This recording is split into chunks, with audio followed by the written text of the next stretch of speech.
Saint میں قربانی دینے والوں کو ٹکٹ نہیں ملتی. مرزا افریدی 9 مئی خان کے خلاف باتیں کرتے رہے, سب کچھ پریس کانفرنسز, ان کو ٹکٹ دے دی. پارٹی کے فیصلے ہیں. انہوں نے مرزا صاحب نے جو ہے اعجاز چوئی صاحب کا بڑے مشکل حالات میں پروڈکشن آرڈر بھی جاری کیا, اور باقی پارٹی کے فیصلے بہت سے زبردست کارکنان کو پارٹی نے موقع دیا ہے. سب سے بڑی اگزامپل مراد سعید صاحب. جی اچھا, یہ پروڈکشن آرڈر کب جاری کیا سر؟ یہ جب پارٹی ٹوٹ گئی, ختم ہو گیا سب کچھ, اور سینٹ الیکشن کو 10 دن رہ گئے, تب؟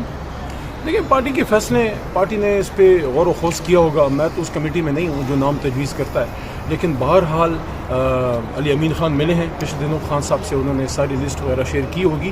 پارٹی نے کوشش کی ہے کہ جن لوگوں نے جیلیں کاٹی ہیں, جو تکلیفیں صحیح ہیں, مشکل میں کھڑے رہے ہیں, پارٹی چھوڑ کے نہیں گئے, تو ان کو ٹکٹیں دی جائیں. باقی تو ہر کسی پہ ہر طرح کے اعتراض لگائے جا سکتے ہیں, مجھ پہ بھی 100 طرح کے لگائے جا سکتے ہیں. علی محمد خان صاحب کے الزام لگایا جا رہا ہے کہ عمران خان صاحب کی جو ہدایات ہیں اس کے مطابق پارٹی معاملات جو ہیں وہ نہیں چلائے جا رہے. بھائی ہیں, کوئی بات نہیں, پارٹی معاملات جو ہیں خان صاحب کی ہدایت کے مطابق نہیں چلائے جا رہے, اس میں اختلافات موجود ہیں, اور ابھی تو خبریں سامنے بھی آ چکی ہیں. خان صاحب کی ہدایت کے مطابق چلایا جا رہا ہے. تھوڑی بہت کنفیوژن ہونا فطری عمل ہے, کیونکہ خان صاحب باہر آ کے فیصلے چینج کیوں ہو جاتے ہیں, ایسا کوئی فیصلے چینج کوئی سوچ بھی نہیں سکتا کہ خان صاحب کے فیصلے چینج ہیں. اچھا علی محمد خان صاحب, آپ نے گزشتہ روز بیان دیا کہ وکلا کو وکالت کرنی چاہیے, جو پولیٹیشینز ہیں, جو سیاستدان ہیں, ان کو سیاست کرنی چاہیے, لیکن برے وقت میں وکلا سامنے آئے تو کیا اب ان کو سامنے نہیں آنا چاہیے؟ پھر تو اگر وکیلوں پہ سیاست کی پابندی ہے, پھر تو سب سے پہلے مجھ پہ لگنی چاہیے. ایسی کوئی بات نہیں ہے, نہ ایسی بات. کل آپ کو کوٹ کیا جا رہا تھا مختلف, شاید غلط ہوا ہوگا. علی امین خان جب خان صاحب سے ملے تھے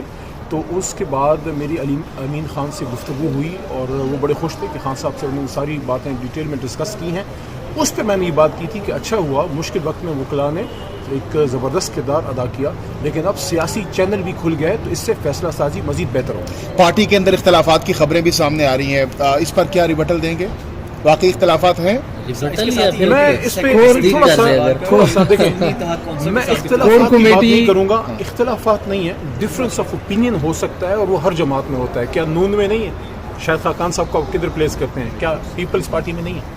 جی, اتحاد اور ٹکٹ کی خبروں میں کون سا ڈفرینس اوپینین ہو سکتا ہے؟ یہ تو سراسر جو ہے وہ معاہدوں کی بھی خلاف ورزی ایسا لگ رہا ہے کہ ہو رہی ہے, اور فیصلوں کی خلاف ورزی بھی ہو رہی ہے. آپ کو لگ رہا ہے, باقی پارٹی کے فیصلے خان صاحب کے حکم پہ اور کور کمیٹی کی ڈائریکشن سنی اتحاد کی 3000 ٹکٹ جاری گوہر صاحب کی نگرانی میں ہو رہے ہیں. سنی اتحاد